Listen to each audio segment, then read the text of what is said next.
I'm Michael Say, ang inyong dad ng bayan. Tumatakbo tayo bilang alkalde ng Manila. Is it your first time to run? In Manila, yes.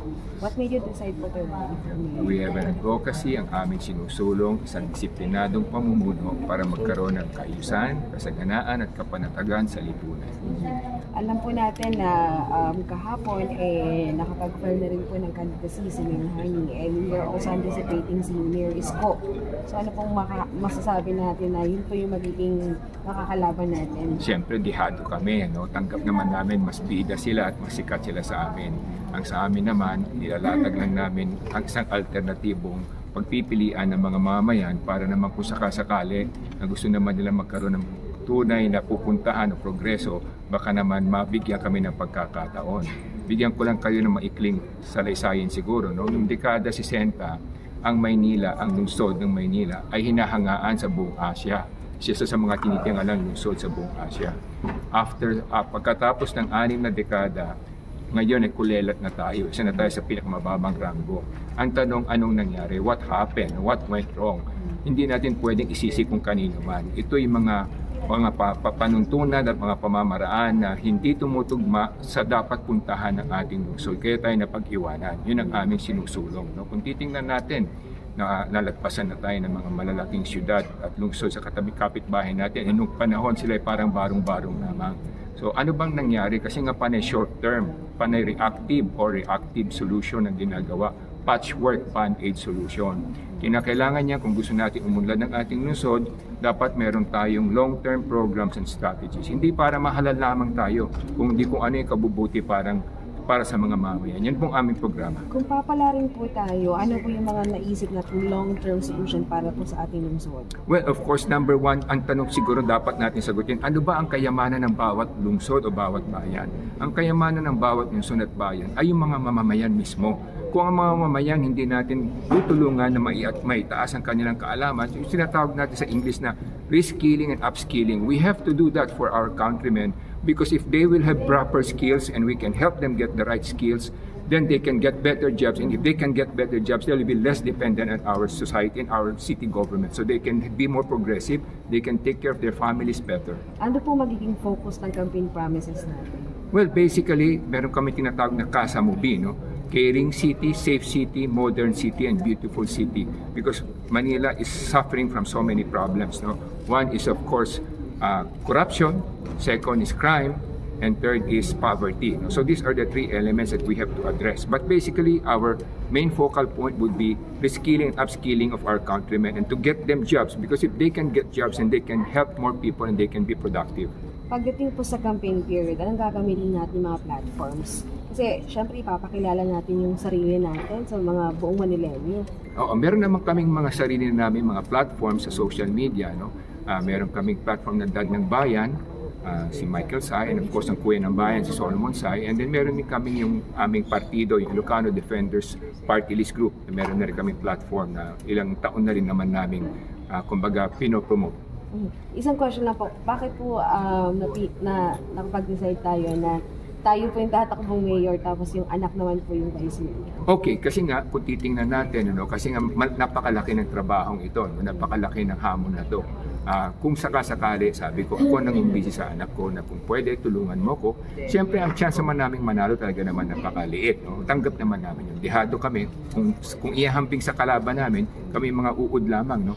Pero kahit na uod, minsan, kung may pagkakataon, ginagawa ng Panginoon, ginagawa siya isang makulay na paru-paro. So, yun lang naman sa amin. Kung sakali naman kami mapagbibigyan ng Panginoon o kami tinatalaga ng Panginoon, at least magampanan namin ng maayos. Kasi nga nakikita naman natin kahit na ngayon, kung yung alkalde hindi niya sinusuportahan ng vice alkalde, talagang wala kang mapapatupad.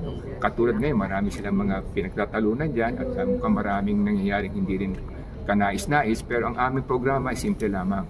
Disiplinadong pamumuno para magkaroon ng mas masaganang lipunan. Parang kanina po, nag-file na rin po tayo para sa party list group, yung yes. Ilocano, if I'm not mistaken. Sino po yung first nominee natin doon? Kamag-anak rin po ba natin? Yan yung anak ko, si Engineer Morgan Say, nasa party list. Noong 2022, umabol din kami pero nagkulang kami sa mga papeles. Siya talaga yung nominee namin for that. Itong sa aming pagtakbo dito sa lokal na paligsahang ito, ito lang the past 2 years lang namin napag-isipan. Si Vice Mayor po, baka po pwede rin natin maitanong. Sir, nung sinabihan ka ng dad mo na baka pwede ka maging Vice Mayor, ano po nasa isip niyo? Well, syempre una, nagulat ako. Bakit ako pinili niya bilang PCA alkalde niya? Sa una, syempre, iniisip ko, siguro naman mayroon ibang pwede niyang mapilian. Pero nung sabi ng dad ko, nang kailangan niya ng isang PCA alkalde, hindi lang naniniwala sa kanyang vision para sa Maynila, kundi ipapatupad na busilak ang puso, na 100% bibigay niya ang lahat para maipatupad ang isang caring, safe, modern at beautiful city para isang matiwasay na kinabukasan ng lahat ng Manileño. Siyempre, hindi ako pwedeng umayaw dyan sa challenge na yan. And since naniniwala ako at gusto kong ipatupad talaga ang vision ng aking ama, ang dad ng bayan, sumali na rin ako dito sa labanan na to para isuportahan siya, para ipatupad ang gusto niyang gawin para sa Maynila. Kasi ang mahirap ang mission dito para sa Maynila. Alam na natin na matagal na bumaba ang ranggo ng Maynila sa buong Pilipinas at sa buong mundo. Mahirap, hindi lang magagawa yan ng isang tao lamang. Kailangan niya ng partido, ng team, at saka kailangan niya ng suporta ng bayan niya. So nandito ako para ibigay ang buong puso ko, ang buong katawan ko, at ang buong kakayahan ko para ma-fulfill ang mission ni Dad ng bayan. So definitely po, first time din po kayo tatakbo. Yes, oo. Ano po rin yung masasabi natin na yung mga kalawan natin medyo may karanasan na, medyo popular na po sa city? Siguro wala na akong masasabi kung sino man magiging kalaban natin or magiging magtatakbo rin against us, no? Masasabi ko lang, meron kaming mensahe, meron kaming vision para sa Maynila. Kung yun yung gusto makita ng Manileño para sa Maynila, edi sana naman bigyan nila kami ng pagkakataon. Pwede kong dagdagan. Si Solomon Sai kasi, ang ating kuya ng bayan, gumaduate niya sa De La Salle University, top Avenue, finance graduate, top of the batch, summa cum laude. Kaya nga, tapos siya corporate executive, is executive ngayon. Kaya sabi ko sa kanya, hiningi ko yung kanyang tulong na kailangan ko yung lakas, kailangan ko yung talino. Dahil siyempre ako naman may edad na. Natanggap naman natin yun. Kahit na marami akong karanasan, kailangan ko rin ang lakas ng kabataan. Ilang taon? Sorry po, ilang taon na po tayo, sir? I'm 65 years old this October. Si sir? 32 years old. 32 years old. Sige po. Mensahe na lang po sa mga Manileño.